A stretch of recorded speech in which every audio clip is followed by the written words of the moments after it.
So we are unbelievably lucky. The Animation Centrifuge has managed to bring Karl Gnass over from Hollywood, where he's one of the major dynamic drawing and anatomy instructors for Disney, for DreamWorks, for Sony ImageWorks. He's worked on the Harry Potter franchise, worked on Stuart Little, all of the areas of character design, musculature for moving image, and hosting as our sort of Scottish resident genius of visual pictorial storytelling.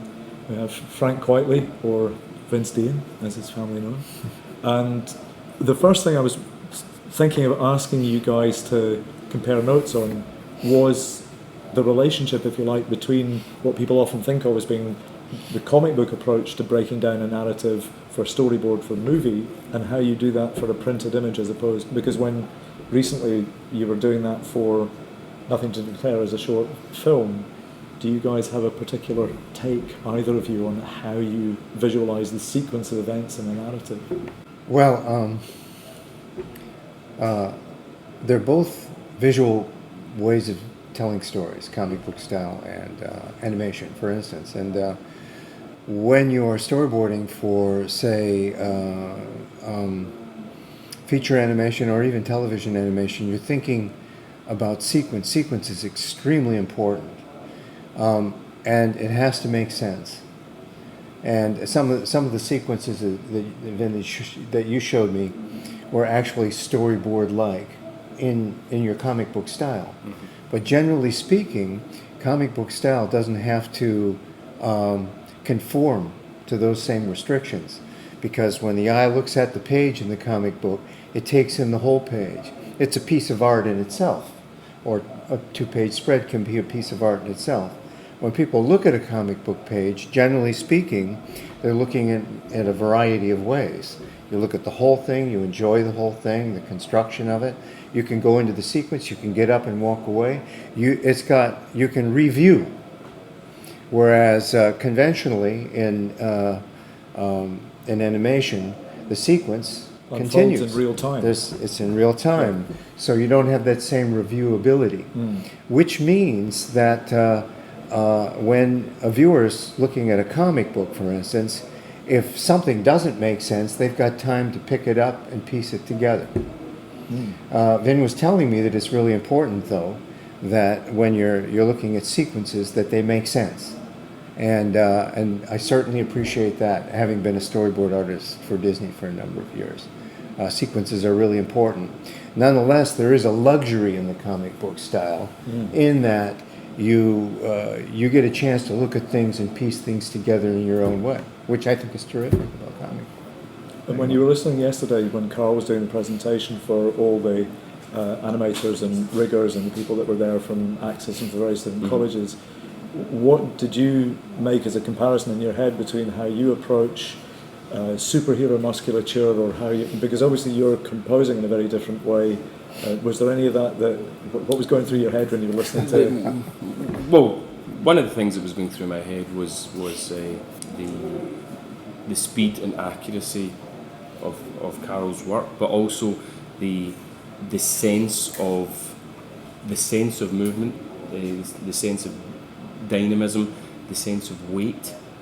Of course. And it's interesting because there's so much crossover, but at the same time, the end product, the animation and the comic are so different, and in both, sequence is often key, but as Karl's already said, in the animation, the sequence is unfolding in real time, and everything has to work in linear time. Whereas on the comic page, you read through the comic, but you do also see the page as a whole, and you actually have to consider the composition of the whole page.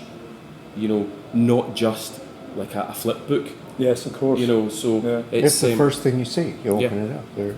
And you touched on that when we went over to Edinburgh to go to the Beyond Caravaggio exhibition. Right. And when Keir, one of the students yesterday, was asking about negative space. That's right. And you were, because again, it's very much the two-dimensional medium versus something that is very, very to do with depth and the surroundings of the figures. The eye doesn't just go across, up and down, it also goes in and out. So composition works both ways. You can scan this way, but compositionally you can take a person's eye on a journey in and out and around. Which you can do by pulling focus in a movie setting. Exactly, you can but do the same thing. Your way of doing the Conjurers, I'm sending your eye here on the page or here first and there second, is quite a traditionally two-dimensional device to get that to happen. Well, I think... Or is it? Well, yes and no. Because you can... One of the ways you can pull the eye towards as I'm a saying that, I'm focus... looking at that and saying, how can I talk to you about two dimensions? Do you know, because that is so volumetric. I mean, the sense of what's happening in time, in space, through that kind of canyon street setting, and the foreshortening of the vehicle and everything. As I'm saying that, I'm thinking that's just so not true. Very often, one of the ways of pulling the eye to a focus somewhere in a composition is using perspective. And if you have a vanishing point behind the thing you want people to look at, all the other lines, if it's a street scene, all the other lines can pull the eye towards this. But also where the characters in a composition are all turning or looking, or what they're focusing on can also pull the focus. But they can lead the eye. Yeah, I actually years ago, Will Eisner, who's a giant of comic books, he came to Glasgow, and we had a comic club, and and there were so many people wanted to show their work that everybody was only allowed to bring 2 pages. So I brought the 2 pages I was most proud of. This was back in the early 90s, I think. And I waited in line to see Will Eisner to get some advice, and he looked at my pages and he said, these are very good, these are very good. And then he just pointed at a panel and said, unless there's a good reason otherwise, try and keep the focus of attention in the centre of the panel. And he gave me the pages back. I thought, I wanted more than that. And funnily enough, it's so often over the years, unless there is a good reason, I tend to have the focus somewhere near the centre of the image. And you're about to, because you have 5 different countries that you're visiting on your lecture tour at the moment, is that right? 6. 6, and the exhibition is in Rome, am I right? The exhibition is in Florence. In Florence. Right. Yes. And can you say a little bit about if somebody were to visit the exhibition here at the Kelvingrove and make a comparison of what you're showing in the artwork that's going to be in Florence, what were your thoughts in the way that you pieced together, or was that curated as an exhibition, or is that what you've chosen? Well, I think it was rather different. This feels very grandiose to me, wonderful, and it looks like you've had some time to put it together. I don't feel like I've had a great deal. I don't feel like I've had a great deal of time. I've never been there. I've seen pictures, so my first experience of it will be when I arrive and the show is opening. So I have a curiosity about how it's going to happen. They asked me for 100 drawings and some prints, and I provided those. But it's going to be a surprise to me, and they're basically taking care of the whole show. This will give me my first foray into doing gallery work abroad, and I have certain expectations, but I have really no idea how it's going to be. It's held in a really beautiful space, and I think it's an outside garden. It's got a lot of sculpture in it, magnificent pieces of, they're copied sculptures from the original pieces around Rome. So it has a real presence, the room. And I've got my little drawings in there. In the back. But where we're sitting, if people haven't already visited the Kelvingrove exhibition, the space that we're in, while the exhibition is open to the public, is packed, not only with school kids, but with teenagers, adults drawing, because people come into the space and they're seeing so much of the early rough artwork, they're moved, inspired actually to go and begin image making themselves. Mm-hmm. A lot of what our motivation has been for getting you over here, but also for getting you talking with Vin and other people, creative people here in Scotland, is related to this thing that you name-check a guy like Will Eisner. Yesterday in your demonstration, you were actually recreating a foreshortened arm from a Pontormo. From a Tiepolo. Tiepolo, Right, Tiepolo painting. Yeah. Mm-hmm. Where in all of this big picture are we as far as teaching people to draw, encouraging people to be visual artists? Where are we at? What do we need to be doing the better to equip the generation that's coming up for work in the movie industry, animation industry, comic books, visual effects? What should be our approach be to drawing and painting and sculpting and the traditional artistic craft skills? Big question. Well, That's a big question. I think two of the things you've already touched on. One is having the conversation and making the conversation public, because it's a conversation that's happening in art schools, in animation studios, in the visual creative industries all over. And the other thing is inspiring people. And from the feedback I've had from the museum staff, much of what seems to actually fire people's imagination or just generally impress them is when they see finished images, maybe like when they see finished animations. These look great, but it's almost like the hand of the artist is lost through the computer wizardry or whatever. The artist, yeah. And when people see a simple pencil drawing on paper, they understand what it is, and they can see the illusion, and they can allow themselves to be fooled by the illusion, but they can keep then looking at the page again and say, well, it's just a pencil drawing on paper. And when I was looking at your drawings yesterday in the talk, so often, even in the 30-second poses and the 1 minute poses, I was seeing a fully rounded, the illusion of a fleshy, weighty body with the bones and the muscles round them in the right position. Yeah. But I'd look again, knowing that it took you 30 seconds, and seeing how simple, in inverted commas, the mark making was to create that illusion. And that, I think the people are inspired by that. The directness of it. Yeah, I think so, and I think people, like you said, you're trying to encourage and encourage people's enthusiasm for something they already have a tremendous interest in. In my public classes, as opposed to the ones I do in the studios, I get a lot of people that are new, and oftentimes I have people come from the studios to my public classes as well. So I get animators that come. So what I have is a real mix, and it creates a charge in the room, and therefore I can, when I start to talk about these things that interest me, what happens is that I can have a conversation with those that know, and we have this conversation, and therefore everybody gets to participate in that conversation, regardless of what level they're at. So they get a sense of the full range of what it's going to take. What the expectations are, where their personal interest is in the development, where they might want to go with it. And then we talk about the actual skills and the development of skills, and they become very willing. One of the greatest things, though, that I feel like I have to overcome, and they have to overcome, is old habits. Generally speaking, when people are learning to draw, they develop habits. We all develop habits, right? Mm-hmm. And in order for growth to occur, those habits have to be released. And when they're released, then it's possible for new things to occur. I know I have that all the time in my life, and I know that they're all experiencing that. If I want them to try something new, and they go yes to it, and then go right back into the same old thing, that becomes the real problem, the real thing that one deals with.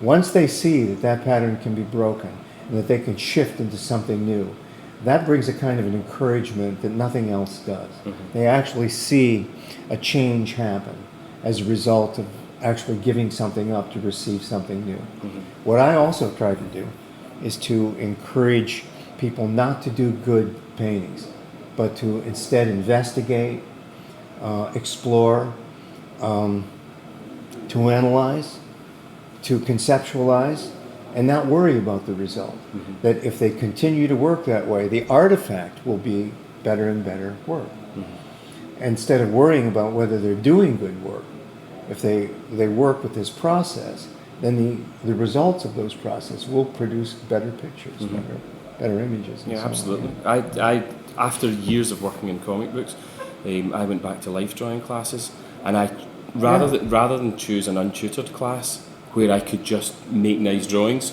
And of the human repeat figure. the same old things you always do? Yeah, I went to a tutored class, Yes. and it was a guy called Sandy Grant, and he would set exercises where it was you could only look at the model, you couldn't look at what you were drawing, Sure. or you had to use continuous line and not lift the pencil, Right. or you had to use a certain type of mark making, Sure. and or you to do negative space or whatever, and it was to break down all the bad habits that I'd accumulated Exactly. over the years. Yeah.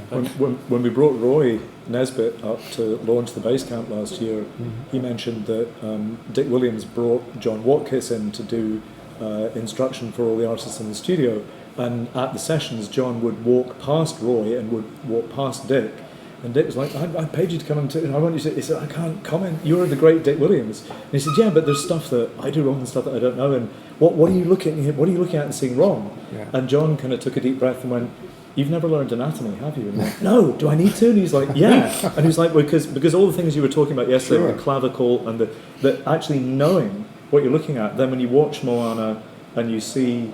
You see all that stuff working and breathing, exactly. yeah. Sorry, I didn't mean to interrupt you. You got to a point No, where you were I was saying just about going to the- say something else. It was something you mentioned yesterday that quite surprised me, and it was with the kind of advent of CGI animation, and how rather than that being the final nail in the coffin for traditional drawing skills, it actually worked the opposite way. Work the opposite way, right. And I'll tell you, I get a lot of animators that come into my studio classes, and it's amazing when they get back to paper, what that feels like. It's just, it's like coming to an oasis. Mm-hmm. They come back, they've got something on paper, they feel that paper, they can re-explore. They're not, when you're on production, you're basically being asked to perform at a level that they expect from you. And you perform at that level. But when you go into this situation, you can let all that go and re-explore and be allowed to make mistakes, and you can take chances and risks. And the feel of the paper, as you know, is quite extraordinary. And they come back to that, and it's just like, it's heaven, right? We were really aware when we were at CTN last year, where Kent Melton had his stand and he was working Sure. on a sculpt for one of the character maquettes, that thing of material, that you're interacting with something, there's a physical response that your fingertips are telling you, because pretty much everything, Brian Eno spoke about it in the context of electronic music, that everything is basically the tap of a mouse or information on a keyboard, and he said the difference between that and actually having the resonance of an acoustic instrument, That's right. it's a totally different kind of feedback that you get from the material. But before I forget, the other thing that occurred to me just as the two of you were talking is that the one thing that animation is not is a solitary pursuit, because it's this kind of beehive of technicians, artists, organisers. The way that you work with Peter on colouring or lettering, the way whatever the team that's involved in developing and producing what you do, it's a smaller team. But do you have, either of you, a picture of how much you depend on the input or the feedback or the role of the other people that you work with to inform or inspire what you're doing, the bit that you're responsible for? In comics, as you say, it's a much smaller team. So It's you.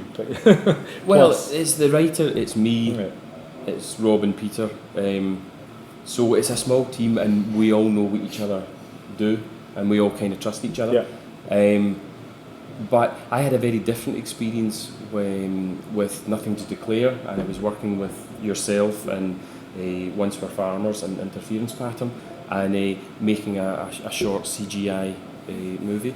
And in that situation, I was actually quite worried going into that I would have I would have no Not control. as, Or I not as would, worried as I was. Yeah. but it turned out, again, working with other people who are passionate and skilled. It was a very different experience for me than working in comics, but it was very rewarding. But would you see yourself expanding into the kind of feature work that Karl is a part of as a designer, an instructor, a conceptualizer, or whatever? Is that something that would appeal?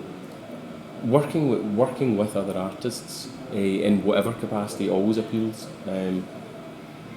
What I would bring to an animation team, I don't know, because of the differences we've already How did you described. feel when you watched your characters walking around? It was pretty amazing. Yeah, it was pretty amazing.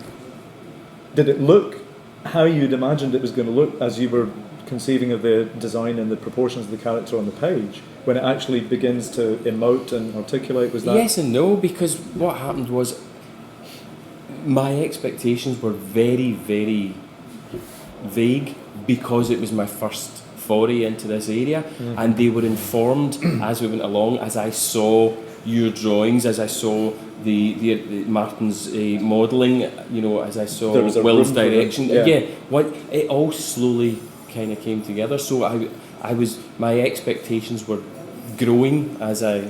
We've got to show you the finished things. I was trying to describe it without doing the spoiler alert thing, but yeah. Yeah. But- Well, I mean, I told it. Well, my experience to come in Florence is somewhat like that. I'm working with other people. I'm depending on where they decide to take my Sure. drawings. So that was my contribution. Yes, they're my drawings, but it's their. In some sense, it's their show, and I'm actually part of this show. That was my contribution to it. Like you provide the story and the inspiration for it, but now they're carrying it on, and they're going to add something to that.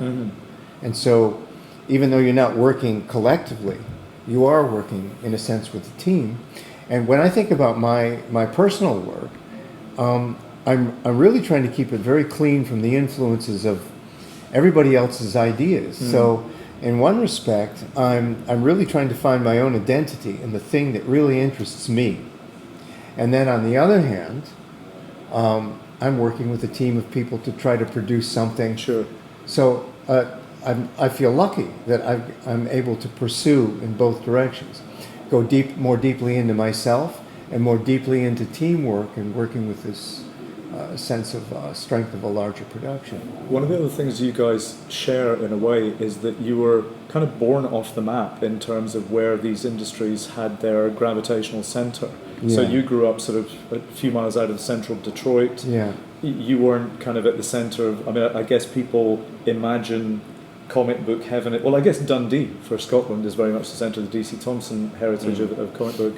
But what would your advice be, or your encouragement to kids at the moment who are looking to move into any of these areas of visual design or artistic work in any of these industries, who maybe start off thinking, oh, I can't get there from here. Like I'm in the, because when I was a kid, I mean, I would watch Hanna-Barbera cartoons, the Flintstones, Tom and Jerry, Disney, and it simply never occurred to me. It was a different- I a didn't different make the world. leap of magic. But what now that all of that is a lot closer and more possible, and we have the internet for access, what would you both say to? Because I mean, your son is also an artist, and what would your recommendation be to, if you could go back and kind of talk to your younger self about, this is your world as much as anybody else's? What would you encourage people to pursue as the skills that are going to give them that strength and independence to succeed in those industries? The first thing would be, rather than look for an opening somewhere or look for a skill set that you could be learning, start with what you most want to do. Because what you most want to do, that's the thing that's going to be most rewarding for you personally, and the thing that you'll find easiest to invest time and passion in. And the other thing is, I always advise people to do the very best work they can all the time, because I know too many professionals in the comic industry who will literally set a clock depending on the page rate they're getting from different publishers. You know, I can only afford 8 hours on this page, but I can afford 2 days on this one because it's a company that pays So more. instead of becoming artists, they become accountants. Yeah, and the thing is, you know, like on the one hand, if you do your best work all the time, you're going to get better faster. And on the other hand, you know, like the rewards for people who are then engaging with the work that you've made is that much greater as well. So I'm probably going to say the same thing, but just in my words. For instance, I would say, just almost identically, I would say, no, you can't get there from here.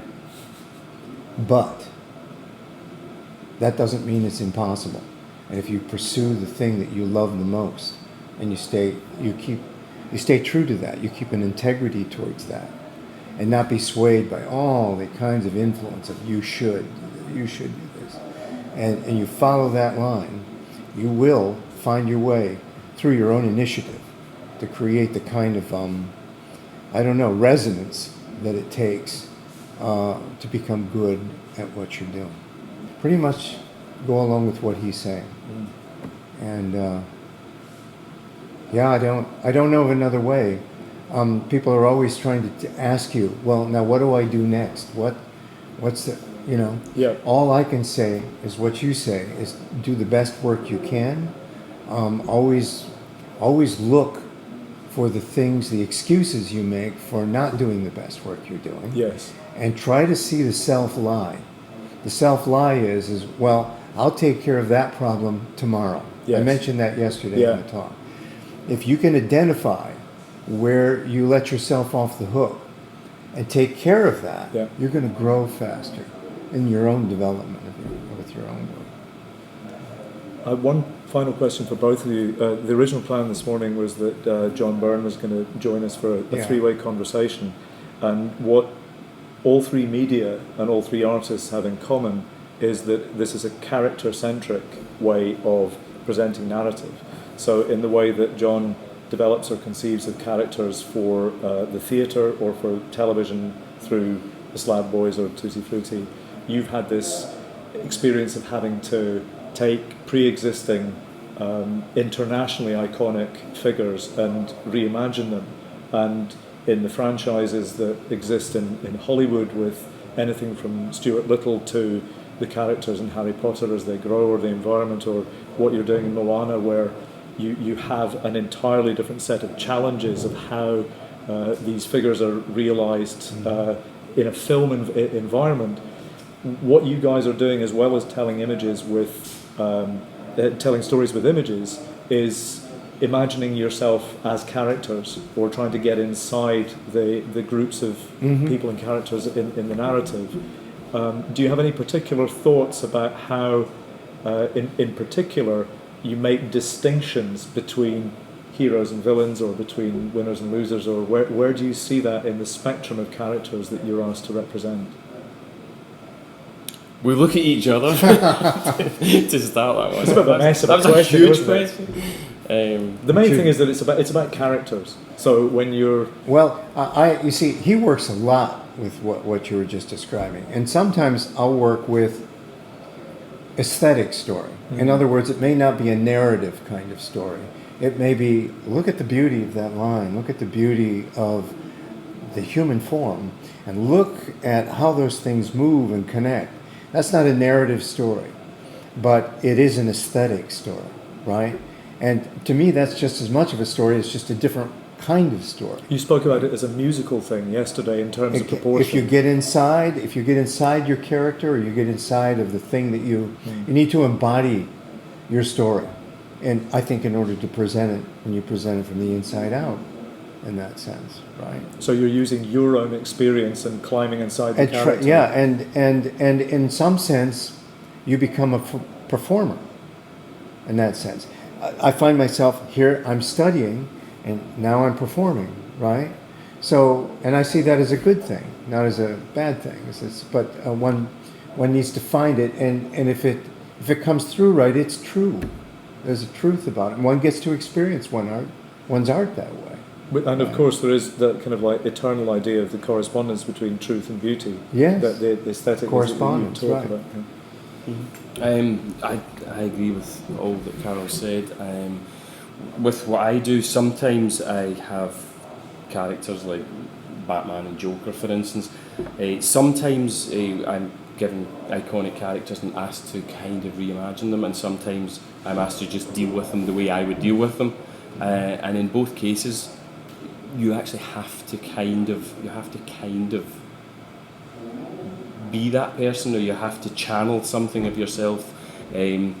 But you mentioned integrity earlier on, and one of the things, again, going back to the advice for people that are wanting to find a way of doing it for themselves, you have to actually work with what you've got. You've got to keep pushing it and trying to get better. But the idea that what you bring as an individual, any of us, is something that nobody else can bring. Mm-hmm. So, and even in a team as big as a giant animation crew, you know, there's something to be said for each of those people bringing something of themselves to whatever bit of the work they're doing.